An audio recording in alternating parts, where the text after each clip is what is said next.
उपाध्यायोत्तमा सर्वसाधुत्तमा जिन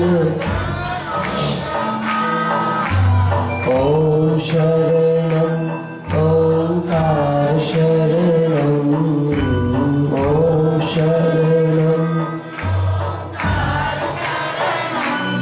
अरिहंत शरणं सिद्ध प्रभु शरणं आचार्य शरणं उपाध्याय शरणं सर्वसाधु शरणं ओम को नमन ओंकार को नमन ओम मंगलम ओंकार मंगलम ओम उत्तमा ओंकार उत्तमा ओम शरणं ओंकार शरणं। पंच परमेश्वरी भगवान की, मूल नायक श्री 1008 वृषभनाथ भगवान की, चैतन्य चमत्कारी चिंतामणि देवपुरी एवं श्रवणोदन विराजमान अक्षयकारी पार्श्वनाथ भगवान की, परम पूज्य तारिक नई आचार्य आचार्य भगवंत श्री समंत भद्र महाराज की, परम पूज्य चारित्र चक्रवर्ती प्रथम आचार्य गुरुवर श्री शांति सागर जी महाराज की, परम पूज्य समाधि सम्राट अभीक्ष्ण ज्ञानोपयोगी वात्सल्य मूर्ति मम दीक्षा गुरुवर श्रेष्ठम पट्टाचार्य समाधिस्थ आचार्य भगवान श्री अभिनंदन सागर जी महाराज की, परम पूज्य धर्मानंद राष्ट्र गौरव आचार्य रेण सागर जी महाराज की, परम पूज्य वर्तमान सप्तम आचार्य श्री अनेकांत सागर जी महाराज की, समाधिस्थ आचार्य निजानंद सागर जी महाराज की, अहिंसा परमो धर्म की द्वादशांग जिनवाणी माता की, बोलिए अनुभव सागर जी महाराज की जय। गुरुदेव का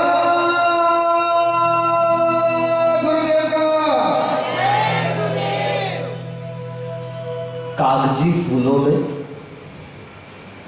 कभी खुशबू नहीं होती, इत्र उन पे भी छिड़क दो तो वो भी महक जाते हैं।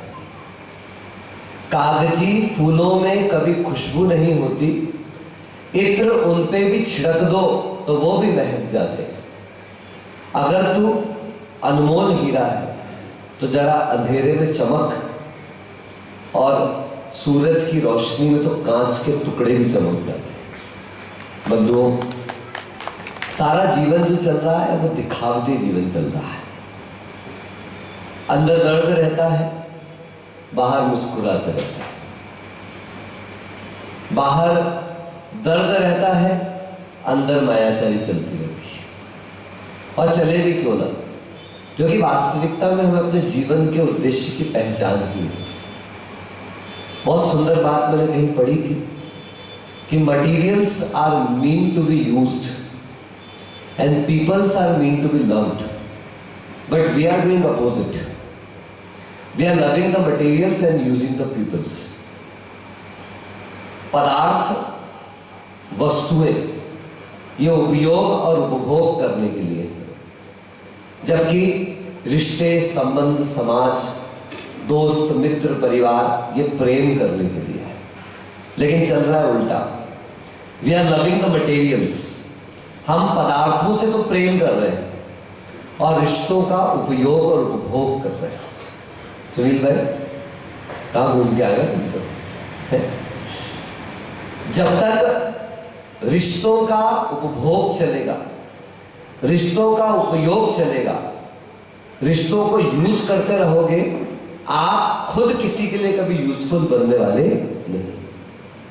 याद रखें, साधु संतों को भी याद रखना चाहिए कि जो उपयोगी नहीं बन सकता वो कभी योगी नहीं बन सकता। क्या सुना?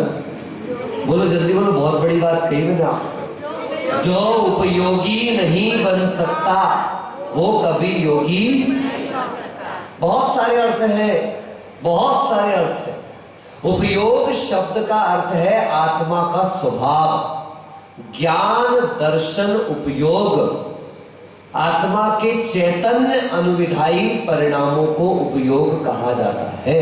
आत्मा चैतन्य स्वरूप है, इस वस्तु में प्राण है या नहीं है, इस बात का पता जिस बात से पता चलता है उसे उपयोग कहा जाता है।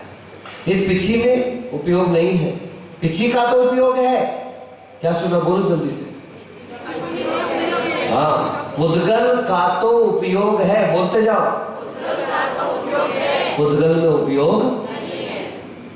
क्यों भाई, समझ में आया कुछ?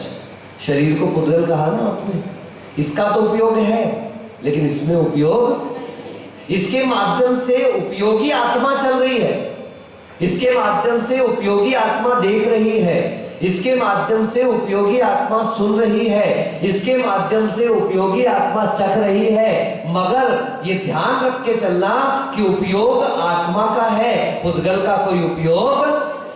पुद्गल मृत है, पुद्गल में चेतना नहीं है, पुद्गल में प्राण नहीं है। एक अकेला यही शुद्धान हमें पदार्थों के उपयोग को तो तैयार करता है, लेकिन पदार्थों के प्रति प्रेम करो इस बात से ऊपर उठा दिया करता है। संपूर्ण जगत सिर्फ और सिर्फ देखने वाले पदार्थों पर ही, दिखने वाले पदार्थों पर टिका हुआ है। वो दिखता है, वो बिकता है। बोलो क्या कहा? मार्केट में बिल्कुल लाइन चलती है साहब, जो दिखता है वो, इसीलिए तो आप लोग डेमोन्स्ट्रेशन में क्या क्या रख देते हो, है वो पुतला पुतलियां बनाते हो, वो खड़ा कर देते हो, उसके ऊपर कपड़े पहना देते हो, उसके ऊपर आप क्यों भाई दीदी नेकलेस वेकलेस सजा देते हो। ऐसा क्यों किया जा रहा है? मैं देखा ना, वो आधा आधा सा हाथ कटे हुए रहते, यहाँ तक कितना सा स्टेच्यू रहता, उस पर नेकलेस डाल के रखा रहता है। तो नेकलेस से शोभा है? बोलो जल्दी से राजमल जी, शोभा किसकी है? किसी महिला का नाम नहीं बोले, आप उनके पतिदेव का नाम ले, तो शोभा तो उनकी। बहुत लफड़े चल रहे हैं भैया आजकल। एक महिला ने घर में खीर बनाई, पति ने जैसे ही खीर मुंह में रखी थूकने लगी, क्या बनाया है? बोले क्या बनाया है? केसर डाल करके बढ़िया खीर बनाई है। बोले केसर का तो स्वाद आ ही नहीं रहा है। बोले वो क्या हुआ, घर में केसर खत्म हो गई थी तो आपके जेब से मैंने निकाल लिया था। वही दाने दाने में केसर का दम। आप भी बहुत गाना गाते थे, कुछ नहीं तो केसर वाला है, केसर वाला है, केसर वाला है। तो मैंने सोचा आज केसर नहीं है तो केसर वाला ही डाल दूं। समझ गए? ये तो जल्दी समझ जाते हैं सब लोग। बताओ, कुछ नहीं मिला तो विमल गुटखा डाल दिया, बोले केसर। सबकी यही हो रहा है, डालनी थी केसर, डाल दिया नकली प्रोडक्ट। हम सबकी जिंदगी बंधुओं इसी प्रकार से चल रही है। साल भर जितनी मायाचारी करी है, साल भर जितना दिखावटी जीवन जिया है, साल भर जितने प्रकार के पाप आदि सब किए होंगे, अब ये 10 दिन आपके सम्मुख आ चुके हैं। कल से वे प्रारंभ हो रहे हैं, एक एक दिन एक एक तरीका आपके सामने। ऐसा नहीं कि 10 प्रकार के धर्म हैं। लोगों ने क्या बोले, 10 प्रकार के धर्म, 10 विध धर्म ऐसा कह दिया जाता है। क्षमा अलग हो गया, मार्दव अलग हो गया, आर्जव अलग हो गया, शौच अलग हो गया, सत्य अलग हो गया, तप अलग हो गया, त्याग अलग हो गया, आकिंचन्य अलग हो गया, ब्रह्मचर्य अलग हो गया। बोलो अलग हो गया क्या?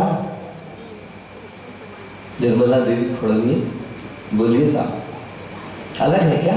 नहीं, यहां तो सत्य यह है कि क्षमा का अर्थ बाकी 9 और मिला लो, मार्दव का अर्थ बाकी और 9 मिला लो। एक धर्म कहा जाता है लेकिन सब सम्मिलित होते हैं, तब जाकर के वह संपूर्ण धर्म प्रकट हुआ करता है। ये तो तरीके बताए गए हैं कि इन इन तरीकों से आप धर्म तक पहुंच सकते हो। क्षमा धर्म कोई क्रिया रूप में नहीं है, जहां माफ किया, ये कोई धर्म थोड़ी ना, इट इज द प्रोसेस। मैं बिल्कुल सरलता रखता हूं मैं, तो ये कोई धर्म थोड़ी ना है, इट इज द प्रोसेस। मैंने सारे परिग्रह का त्याग कर दिया है, ये धर्म नहीं है, it is the process to reach towards that religion, that nature. प्रकृति तक पहुंचने का उपाय है ये प्रक्रिया। हम लोगों ने प्रक्रिया को धर्म मान लिया। क्या मान लिया? बोलो क्या कर मान लिया? प्रक्रिया को धर्म मान लिया। रास्ता कभी भी मंजिल नहीं हो सकता। रास्ता मंजिल तक ले जा सकता है, सीढ़ी छत तक पहुंचा सकती है, लेकिन सीढ़ी कभी भी छत नहीं। इसी में इतना आनंद है। बोलो 10 दिन आए, अब देखना कितने लोग आए। कल 2 सज्जन आए, महाराज जी आशीर्वाद दे दो, संवेद शिखर जा रहे। हट भाजी शिखर जी जा रहे हैं। बाबू आपने भी आशीर्वाद नहीं है। वीरेंद्र आ गया, मैंने कहा आशीर्वाद नहीं है। कल भी आए बहुत सारे लोग आशीर्वाद लेने, मैंने कहा बिल्कुल आशीर्वाद नहीं साहब। महेंद्र भाई आए हमारे, कहा गए क्या?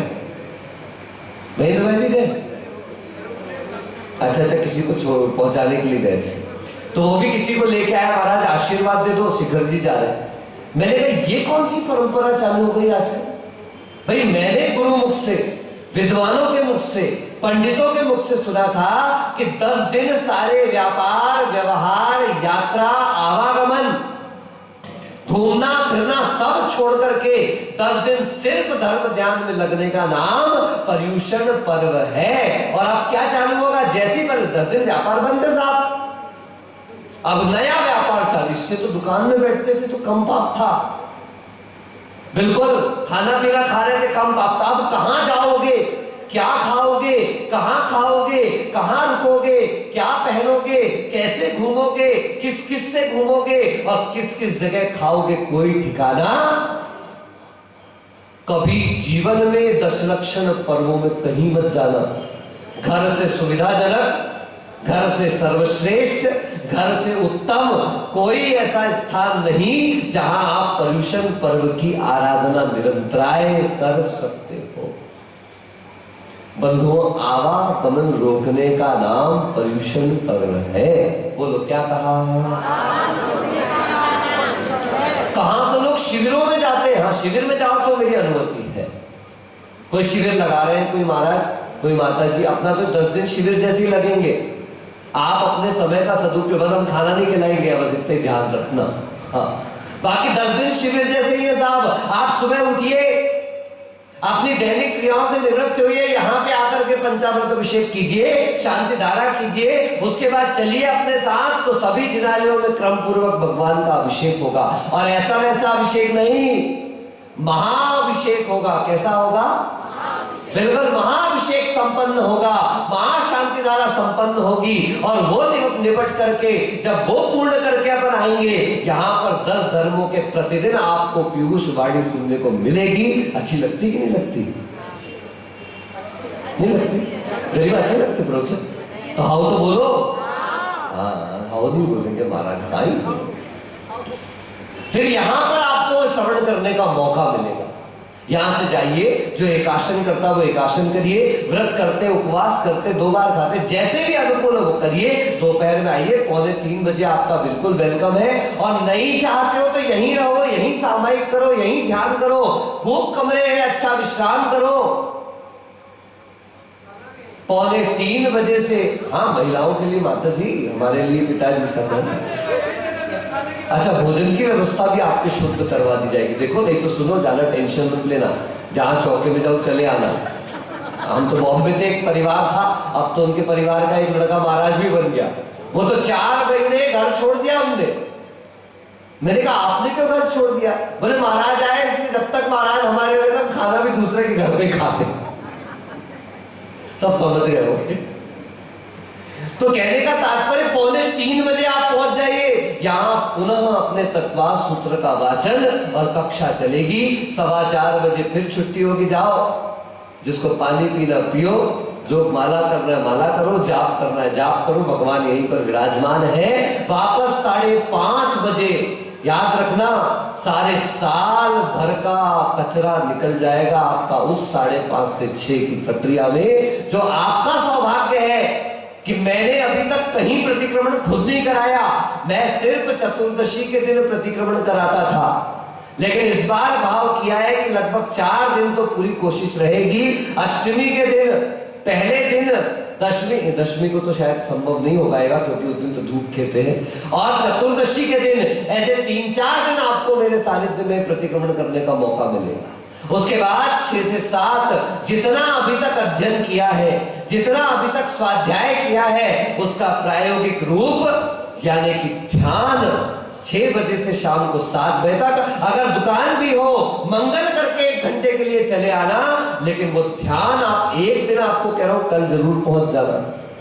जीवन का आनंद अगर है तो सच में मैं कहता हूं स्वाध्याय में भी आनंद नहीं आएगा, प्रवचन में भी आनंद नहीं आएगा, लेकिन जो ध्यान है वो अपने अंतर तक पहुंचने की वो मतलब बेहतरीन प्रक्रिया है कि अगर जिसने उसका अनुभव कर लिया, आप समझ ले आपको एक खजाना आपके हाथ में आ जाएगा। बस आप जाइए अपने अपने जिनालयों में 7 के बाद, बढ़िया भव्य आरती कीजिए और 8 बजे पुनः वेलकम है आपका बोर्डिंग में। बंधुओं, जय विजय की स्वर लहरियां आपका इंतजार करेंगी। बड़े आनंद के साथ सांस्कृतिक कार्यक्रम और आरतियां यहाँ पर संपन्न होगी। ऐसा पर्यूषण पर्व हमको मनाना है कि वे 10 दिन हमारे पास, आपने देखा होगा यशवंत भाई, पीडब्ल्यूडी वाले हर साल आते हैं, साल में एक बार, लगभग चुनाव नजदीक हो, कुछ ऐसा हो तो पीडब्ल्यूडी वाले उस समय सक्रिय हो जाते हैं। क्या करते हैं बोलो?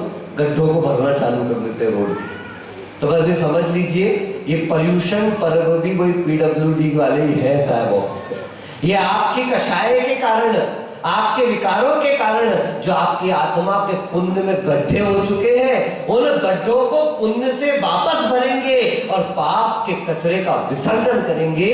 ऐसा ये पर्यूषण पर्व हमारे जीवन के लिए सार्थक एक पुरुषार्थ बन जाए। लेकिन उसके लिए एक शर्त है बंधु।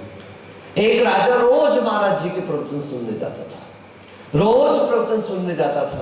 एक दिन उन मुनिराज से उन्होंने कहा, महाराज 4 महीने गुजर गए, मैं लगातार आपके प्रवचन सुनने के लिए आता हूं, लेकिन महाराज मुझे शांति नहीं मिली, मेरा कुछ समझ में ही नहीं आ रहा कि कोई परिवर्तन जैसा महसूस ही नहीं होता। गुरुदेव ने कहा, एक काम करो, कल तैयार रहना, मैं कल भिक्षा लेने तुम्हारे यहाँ आ रहा हूं। बड़ा आश्चर्य हुआ, कभी किसी को बताते नहीं, कभी किसी को बोलते नहीं, और आज निमंत्रण दिलवा करके कि मैं कल तेरे यहाँ आ रहा हूं। राजा तो बड़ा प्रसन्न, जिसको गुरु मानता है, जिससे इतना प्रेम करता है, वो मेरे आंगन पर, मेरी चौखट पर खुद बोल के आ रहे हैं। वाह क्या बात है।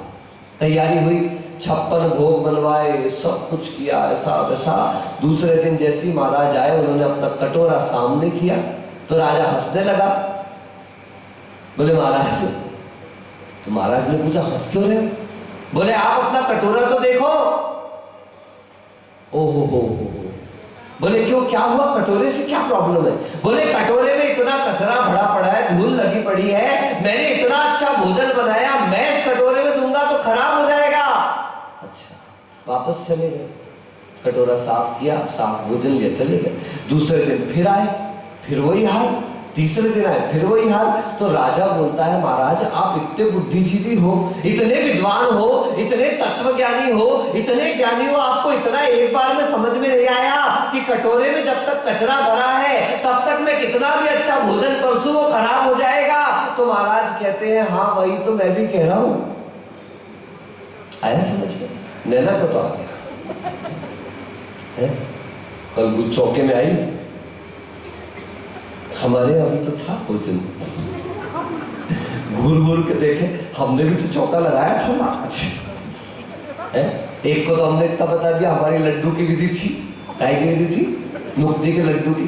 तो एक आगे, हमारे घर में लड्डू था ना महाराज जी? मेरे घर में लड्डू था, थाली में भी तो लड्डू चाहिए भैया, पड़गान में भी तो लड्डू चाहिए भैया, खाने भर के लड्डू से नहीं, कभी कभी दिखाने के भी लड्डू चाहिए भैया। मैं तो कह रहा हूं दिखाने का ही कर लेना तुम इस बार। क्या कर लेना? सुनो तो क्या बोला, खाने का बाद में देखेंगे अपन, कम से कम दिखाने का तो लड्डू तैयार करो।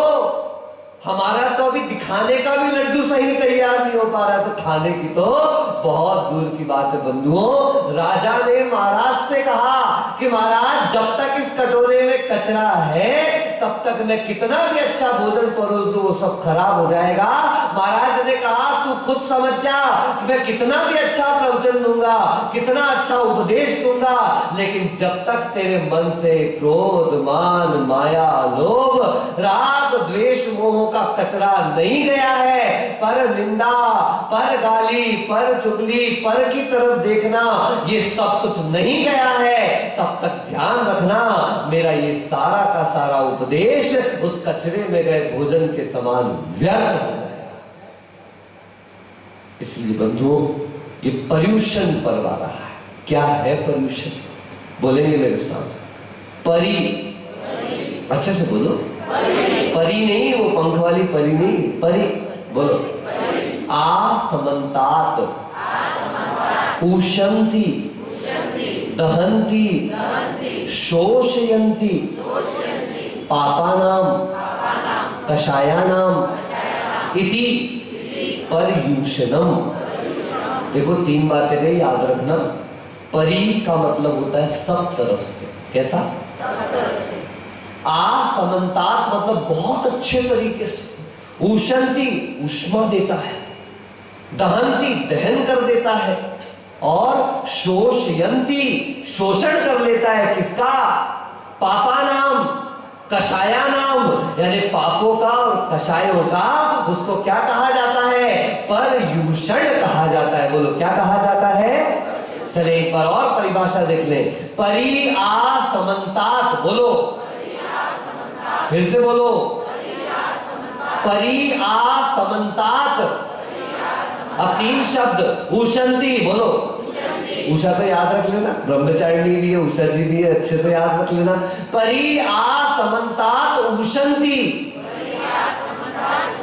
दहंती, शोषयंती, पापानाम, कषायानाम इति पर्यूषणम। सीधी सीधी परिभाषा है कि समीचीन रूप से सब तरफ से, मतलब एक व्रत ध्यान रखना, it is the fasting of our body but the testing of our soul. आप व्रत करोगे वो शरीर का होगा, आप उपवास करोगे वो शरीर का होगा, आप त्याग करोगे वो शरीर का होगा। मैं नमक नहीं खाऊंगा, शरीर का त्याग है। मैं मीठा नहीं खाऊंगा, शरीर का त्याग है। मैं हरी नहीं खाऊंगा, शरीर का त्याग है। लेकिन बंधु याद रखना, ये त्याग होगा शरीर का, लेकिन परीक्षा होगी आत्मा की। किसकी परीक्षा होगी? आत्मा की परीक्षा के लिए शरीर को कसा जाता है। आत्मा के निर्मलता के लिए इस शरीर को कचरा बना दिया जाता है। लेकिन याद रखना, ये जैन शासन बहुत महान शासन है। वो ऐसा नहीं कहता मर जाओ। क्या कहा? बोलो। किसी शास्त्र में लिखा मर जाओ? नहीं, मार दो। क्या लिखा है? बोलो क्या लिखा है? बोलो ना, लिखा है। हाँ, मैं बोल रहा हूं। अब भी तो कहा परी आसमंतात उशंति, दहंती, शोषयंती, शोषण करो, जला दो, मार दो, काट दो। किसको? हाँ यार, कैसे बड़ी बड़े ग्रंथ ऐसे थोड़ी ना लिख दिया आचार्यों ने। वही बात है, एक ही बात है। मारो, दूसरे को नहीं, अपने विकार को मारो। काटो, दूसरे की गर्दन को मत काटो, अपनी जो कषाय की गर्दन ऐसी करके रखिए, उस गर्दन को काटो। दहन करना है तो मेरे पापों का दहन करना है। दहन करना है, दूसरे को जलाना नहीं है। पुतला लेके चलो, मोदी जी मुर्दाबाद, वो बोले अशोक गहलोत मुर्दाबाद, वो उनको मुर्दाबाद कर रहे, वो उनको मुर्दाबाद कर रहे। नहीं नहीं, बिल्कुल नहीं। कभी भी किसी के पुतले का दहन नहीं करना, कुछ नहीं मिलने वाला। सिकंदर ने सारी दुनिया पर फतह प्राप्त करी। सिकंदर ने सारी दुनिया को जीतने के चक्कर में न जाने कितनी मारकाट मचाई। और जब वो नाव में जा रहे थे, नाव मतलब बड़ा जहाज था, तब यहां से भारत से एक मुनि को लेके चले गए। नाम था कल्याण मुनि। याद रखना नाम। क्या नाम है? जिनको वो लोग कैलोनोस बोलते थे। क्या बोलते थे? उनसे बोल के नहीं आता था कल्याण, तो कैलोनोस कैलोनोस ऐसा बोलते थे। तो कल्याण मुनि को लेके जा रहे थे। उस समय जब उनका अंतिम समय आने लगा, संलेखना पूर्वक वर्णन किया उस सिकंदर ने। आश्चर्यजनक इतिहास है कि एक मुस्लिम शासक सिकंदर, जो सारे भारत पर, भारत के आसपास विजय करके जा रहा है, वो संलेखना पूर्वक तैयारी कर रहा है और मुनि के सानिध्य में मरण हुआ उसका। तब उस समय उसने सारी दुनिया के सामने एक आदर्श प्रस्तुत किया और अपने लोगों से कहा कि जब मरूं तो मेरे दोनों हाथ कफन से बाहर कर देना, तो सारी दुनिया को पता चल जाए कि मैंने जिस धन के लिए खून किया, मैंने जिस दौलत के लिए रक्तपात मचा दिया, मैंने जिस वैभव ऐश्वर्य के लिए इस दुनिया में कितने लोगों को कष्ट पहुंचाया, देख आज जब इस दुनिया से जा रहा हूं तो खाली हाथ जा रहा हूं। दुनिया को पता चलना चाहिए कि मैं जिंदगी भर भी भागूंगा तो साथ में एक सुई भी जाने वाली। इसलिए आचार्यों ने इस जिन शासन को इतना महत्व दिया है कि जिन शासन जो है वो प्रदर्शन का शासन नहीं है, वो दर्शन का शासन है। और वो दर्शन परिग्रह से नहीं आने वाला, परिग्रह रहित होने से आने वाला है। बंधुओं, मैं हमेशा आप लोगों से कहता आया हूं और आज भी कहूंगा और हमेशा कहूंगा कि आप कितना भी श्रृंगार कर लो, आप कितना भी अच्छा अच्छा वस्त्र आभूषण पहन लो, दुनिया के सामने जब हम सब खड़े होंगे कोई आपको नहीं देखने वाला। बोलो किसको देखेगा? बोलो ना, पायल क्या करी? बोलो ना महाराज आपको देखेगा। सत्य है। मैं जब कॉलेज में था और मतलब नए नए थे उस समय, क्या धर्म जानते थे, कुछ भी नहीं। और गया पहली बार होशो हवास में अमरकंटक गया। मैंने आपको कभी बताई भी थी शायद ये घटना कि नहीं जाना चाहता था, मां के दबाव में चला गया। लेकिन वहां जाकर जब मैंने पहली बार सुबह 5:30 पौने 6 बजे की बात होगी और जयकारा लगा बहुत जोर से और आचार्य महाराज वहां से निकले 6 बजे के आसपास। I was shocked. बिना किसी उजाले, बिना किसी आभूषण, बिना किसी एक्सेसरीज के, जो जिनको देखकर आंख भर नहीं रही है। बिल्कुल मैं तो पीछे पीछे दौड़ने लगा। 5 दिन तक मेरा ठिकाना नहीं था, कहां बैठूं कहां उठ, बस आचार्य जी दिख जाए, बस आचार्य जी दिख जाए, बस आचार्य जी दिख जाए। मन में एक ही ख्याल आया कि क्या रूप लावण्य है।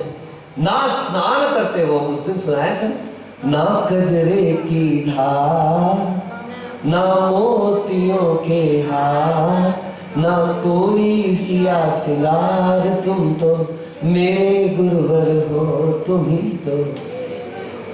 कोई वस्त्र नहीं, कोई लाल नहीं, कोई पीला नहीं, कोई ऑरेंज नहीं, कोई गेरुआ नहीं, बिल्कुल दिगंबर निर्वस्त्र।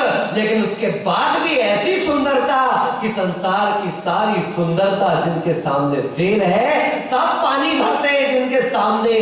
लेकिन हम संसारी क्या कर रहे हैं? क्या कहा था शुरू में आपसे?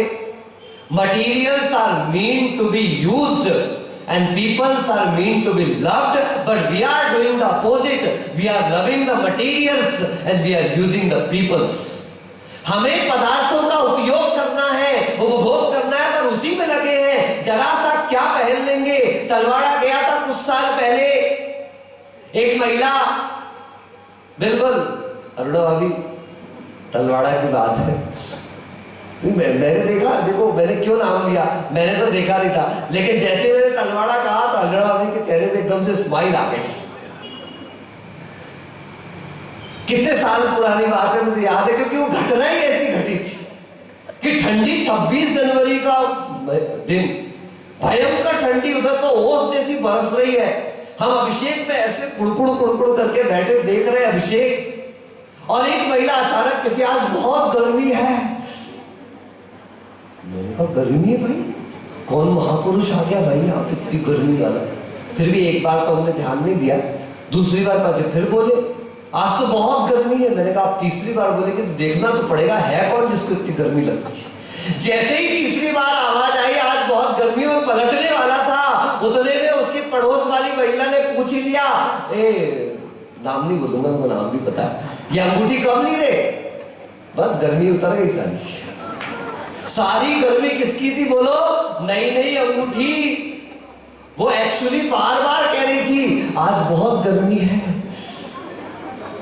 अश्विन दिख रहा है? आज बहुत। जब तक के तीसरे ने ये नहीं पूछ लिया कि अंगूठी कब ली, तब तक के उसकी गर्मी नहीं उतरी। तो हमारे पहनने में हमको सुख नहीं है, हमारे ओढ़ने में हमको सुख नहीं है। जब तक कोई घूर के एक बार देख ना ले हमारी अंगूठी की तरफ, हमारी साड़ी की तरफ, हमारी चेहरे, तुम लोगों में क्या, हमारे को जाता हम नई नई पीछी बना के जरा निकले तो हमारे अनुकरण सागर। तो तेरे कोई पूछ लेगा नहीं पीछी थी महाराज जी अभी, हाँ भैया आप तो पीछी आ गई अपने हाथ। ये सहज भाव कि हम जब कोई खाने में पूछ लो इनसे, इनने कितनी भी अच्छी बड़ी मलाई कोफ्ता बनाया है, क्या बनाया है, एकदम टेस्टी, कुछ चक्के भी देख लेती है एक बार। लेकिन आप जब तक एक बार ना कह दो आज तो मस्त बना मलाई कोफ्ता, नहीं कहा मान लो आपने, पूरा खाना खत्म हो गया तो 4 बार तो चक्कर काट जाएंगे और उसके बाद धीरे से पूछ भी लेंगे अच्छा नहीं बना मलाई कोफ्ता, नहीं अच्छा तुमने बोला नहीं ना कुछ। बड़ी भयंकर समस्या है।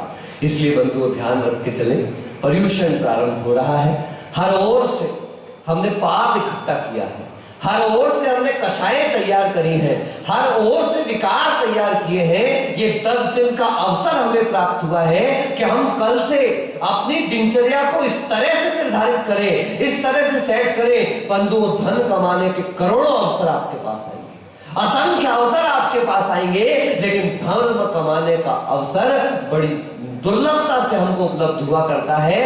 धर्म कमा लिया तो धन कमाने के अवसर भी खोजने की आवश्यकता नहीं है। ये देख लो, पुण्य और पाप का और कौन परिणाम, एक खसटाटी सींचता और एक ले रहा बाहर। आप देखें आज तो कूलर एसी लग गए, कीर्ति भाई याद करो, आज से 25 साल पहले एक नौकर आपके दुकान के बाहर बैठता था, HK श्रीमल ज्वेलर्स है, आप अंदर बैठे हैं, वो बाहर बैठा है, बीच में खस की टाटी हुआ करती थी, होती थी कि नहीं होती थी बोलो, सब दुकानों के हाल थे।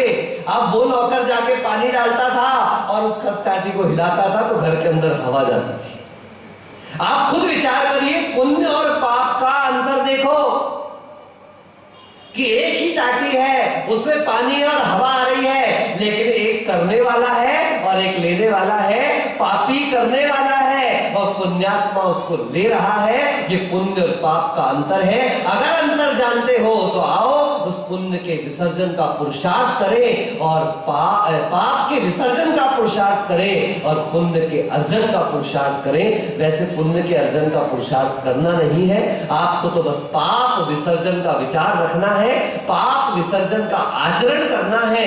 पुण्यार्जन तो अपने आप होता चला जाएगा। बंधुओं, रत्न करंडक श्रावकाचार्य की लगभग 32 श्लोक जो है हमारे सम्मुख पूर्ण हो चुके थे। आज एक श्लोक करके 10 दिन के लिए इसको हम लोग अभी स्थगित रखेंगे, क्योंकि अब 10 दिन पर्युषण पर्व चलेंगे, दशलक्षण धर्म चलेंगे और उन दशलक्षण धर्मों में हमें अपने आप को इतना समा लेना है बंधुओं कि जब वो दशलक्षण समाप्त भी हो जाए तो बंधुओं पर्व समाप्त हो जाए, लेकिन हमारे अंदर का धर्म समाप्त ना हो जाए। ये पुरुषार्थ वास्तविक पुरुषार्थ। आपने सुना होगा उत्तम क्षमा, बोलो क्या, उत्तम मार्दव, उत्तम आदि। उत्तम क्या है, कोई जानता है, कोई बताएगा? क्षमा बस क्यों नहीं कहती, मार्दव बस क्यों नहीं कह दिया? ध्यान दीजिएगा बंधुओं, ये उत्तम शब्द लगाने का कारण क्या है? आचार्य भगवंत कहते हैं कि क्षमा तो कोई भी कर सकता है, जब हमसे नीचे वाला कोई हो, जा माफ किया। क्षमा करना कोई कठिन काम नहीं है, लेकिन क्षमा बनी रहे, उसके साथ अहंकार ना पनपे, मैंने तो उसको माफ कर दिया, नहीं। क्षमा करते समय भी विनीत भाव बना रहे, क्षमा करते समय भी विनम्र भाव बना रहे। You should have to be humble when you are forgiving someone else। आप किसी को क्षमा कर रहे हैं तो आपके अंदर भी वह विनम्रता बनी रहे, अहंकार भावना बना रहे। अहंकार के विसर्जन के बिना क्षमा संभव ही नहीं। कहीं सूत्र पढ़ा था, फॉरगिव, बोलो, बिफोर यू प्रे, फिर से बोलो, बोलो भैया, फॉरगिव बिफोर यू प्रे। प्रार्थना करने से पहले क्षमा करो। कितनी बड़ी बात कह रहे हैं, ध्यान से सुनो कि जब हम रोज सामायिक करते हैं तो आचार्य भगवंत कहते हैं कि कि सामायिक के पूर्व प्रतिक्रमण कीजिए। बोलो क्या कहा? अभी अपन रोज यही करेंगे, शाम को ध्यान करेंगे, पहले प्रतिक्रमण करेंगे। जब तक कचरा नहीं निकला तब तक क्या ध्यान, जब तक माफ ही नहीं किया तो क्या सामायिक, जब तक किसी के भी प्रति मन में कषाय है तब तक ध्यान होने वाला नहीं। और अगर आपके मन से कषाय निकली है, अब ध्यान करना नहीं है, अब ध्यान हो जाएगा।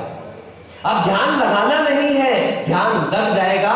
इसलिए आचार्य भगवंत कहते फॉरगिव बिफोर यू पे। और याद रखो यशवंत भाई, राहुल, क्या गजब चीज है, उत्तम क्षमा से चालू किया और खत्म भी कहां पर होगा? बोलो, अभी ध्यान दिया विनीत? किस दिन से चालू होगा? उत्तम क्षमा। और खत्म कहां पे होगा? क्षमा वाणी पर खत्म होगा। मतलब वो क्षमा, वो मृदुता, वो ऋजुता, वो निर्लोभता, वो सत्य, वो तप, त्याग, संयम, आकिंचन का भाव और ब्रह्मचर्य यानी आत्मरमण जब इतना उत्कृष्ट हो जाएगा कि वो क्षमा भाव हमारी वाणी से भी सहज रूप में निकल जाएगा, ये पर्युषण पर्व की सार्थकता सिद्ध है। क्षमा से लेकर क्षमा वाणी तक। किससे क्षमा? प्रेरणा, दोस्त से क्षमा। कितने मूर्ख हैं हम लोग, देखना है। किससे क्षमा मांगेंगे? प्रेरणा बोलेगी दीपिका भाभी उत्तम क्षमा। अरे तुम्हारी तो घर में रोज की क्षमा ही है? अरुणा उषा से मांग लेगी, मैं अपने महाराज से मांग लूंगा। नहीं नहीं, ये क्षमा नहीं है, ये तो परिवार है, ये तो संपन्नता है, यहाँ तो प्रेम है। आपस में हो भी जाता है तो हम क्षमा कर देते, मांग लेते। मांगो उनसे जिनका सच में बाहर कहीं दिल दुखाया है, जहां कहीं अहंकार की दीवार खड़ी हुई है, तब जाके वो अहंकार की दीवार गिरे तो क्षमा वाणी कुछ सार्थक हो पाएगी। इसलिए क्षमा से क्षमा वाणी तक की यात्रा आज से हमारी। कब से? महाराज अभी तो कल कह रहे थे। नहीं नहीं, कल से नहीं, कल चौका लगाना है। क्या? कल चौका लगाना है। आटा तो आज करना पड़ेगा। कल हलवा बनाना है, बूरा तो आज तैयार करना पड़ेगा। कल जब हलवा बनाना है भैया, घी तो आज निकाल के रखना पड़ेगा। ये कल से नहीं है, नहीं तो लगे आज तो धासन चौथ है। क्या है? सुना आपने कभी? बुंदेलखंड में कहते धासन चौथ। धासन चौथ का 10 दिन नहीं खाएंगे तो आज के दिन मार्केट का सेंसेक्स है। एक चतुर्दश की रात को मार्केट का सेंसेक्स हाई लेवल पहुंचता है और एक चतुर्थी को पहुंच जाता है। याद रखना, आज ही पर्व चालू हो रहे हैं। आज से आपका आचरण, आज से आपका व्यवहार, आज से ठेला ठेलिया, नहीं तो आज सबसे ज्यादा ठेले ठेलियों में दिखेंगे। कल से बंद हो रहा है, बंद हो। थोड़ा सा इन सब बातों में ध्यान रखें। Materials are mean to be used. पदार्थ उपयोग और उपभोग के लिए है। Peoples are mean to be loved. परिवार, संबंध, रिश्ते ये प्रेम के लिए है। हम इन्हें प्रेम करेंगे, पदार्थ अपने आप हमारे कदमों में आकर के झुक जाएंगे। आइए इस पर्युषण के माध्यम से हम चेतना को उठाएं और पुद्गल को झुकाएं। झुकाएं क्यों? हमें झुकाना किसी को नहीं है, खुद को उठाना है। हम उठेंगे, हमें किसी को झुकाने की कोई आवश्यकता। देखो तीर्थंकर भगवान कमल पे जाकर विराज। अच्छा राजेंद्र आ गए क्या? अब पर्युषण में तुम ज्यादा टेंशन मत लेना, मेरा तो खत्म होके फिर चालू हो जाएगा। भगवान 4 अंगुल ऊपर जाकर के विराजमान है, ना किसी को दबा रहे हैं और ना किसी को दबाने का भाव कर रहे हैं। यहां तक कि उनके नीचे बैठा हुआ, बताओ आप नीचे बैठे हो क्या? बोलो हाँ, मैंने आपको दबाया है? एक भी व्यक्ति बोल दे कि मैं आपको दबा रहा हूं, नहीं। जिसके अंदर समर्पण है, जिसके अंदर प्रेम है, जिसके अंदर विनय है, वो स्वयं अपने हाथों को जोड़ करके सामने खड़ा हो जाएगा। उसे दबाना नहीं पड़ता, उसे झुकाना नहीं पड़ता। उसकी विनम्रता, वो खुद झुक जाता है और जो स्वयं झुक जाता है आने वाले समय में अपने आप उठ जाता है। ये पर्व हमें उठाने के लिए आए हैं। आइए अपने अंदर के प्रदर्शन को हटा करके हम दर्शन की ओर बढ़े, आत्मदर्शन की ओर बढ़े, सम्यक दर्शन की ओर बढ़े। इन्हीं भावनाओं के साथ बोले गुरुवर आचार्य अभिनंदन सागर जी मुनि महाराज की बोले प्रखरवक्ता विद्यावादी भैया आचार्य को सागर जी बोले हो कि प्रवचन खत्म है। एक बहुत महत्वपूर्ण सूचना आपके लिए। कैलेंडर में पर्युषण पर्व कल से प्रारंभ हो रहे हैं, ठीक है, लेकिन कल तिथि है चतुर्थी। चूंकि आने वाली दशमी और ग्यारस, जो आप धूप दशमी बोलते हैं और ग्यारस कहते हैं, वो तिथि में एक तिथि का क्षय होने के कारण वो दोनों तिथि एक ही दिन हो जाएंगी। इस कारण से एक विकल्प लोगों के मन में लगातार बना हुआ है कि हम पंचमी किसको माने। देखिए, हमारे यहाँ पर्युषण पर्व के प्रथम दिवस का महत्व है। इस कारण से कल ही जो लोग पंचमी आदि का व्रत उपवास आदि करते हैं वो कल से ही अपने व्रत उपवास आदि को प्रारंभ करेंगे। लेकिन अष्टमी गिनती के अनुसार 14 तारीख को आएगी, ठीक है। ऐसा ना करें कि कल पंचमी मान लें और अष्टमी 13 तारीख को मान लें। बहुत अच्छे से ध्यान दें, पर्युषण पर्व का प्रथम दिवस तो कल ही है। जो भी व्रत उपवास प्रारंभ करते हैं वो कल से ही उनके व्रत उपवास प्रारंभ होंगे। लेकिन अष्टमी जो पड़ेगी वो 14 तारीख को पड़ेगी। कितनी तारीख को पड़ेगी? और चतुर्दशी जो पड़ेगी वो 19 तारीख को पड़ेगी। पर्युषण पर्व तो 10 ही दिन के हैं। तिथि के घटने पर पर्व के दिन कभी भी कम नहीं होते, ये याद रखना। बढ़ने पर एक दिन बढ़ अवश्य जाता है, लेकिन घटता एक भी दिन नहीं। इसलिए कल पंचमी को मान करके ही आपको अपने व्रत आदि को प्रारंभ करना है। यद्यपि तिथि क्या है कल? चतुर्थी, ठीक है ना। ये ध्यान रख करके आप आगे आएंगे। इसलिए जो मार्केट वगैरह जो आपका मंगल रहता है, सब रहता है, वो चतुर्थी के हिसाब से नहीं, वो पर्युषण पर्व के प्रथम दिवस के अनुसार कल ही आपका वह अवकाश आदि यहाँ पर रहेगा। कल सुबह के प्रवचन के साथ साथ कल दोपहर में भी यहाँ पर प्रवचन आदि को तत्वासूत्र की वासना आदि के सब कार्यक्रम अपने संपन्न होंगे। बाकी शेष सूचना राजेंद्र। बोले आचार्य अनुभव सागर जी गुरुदेव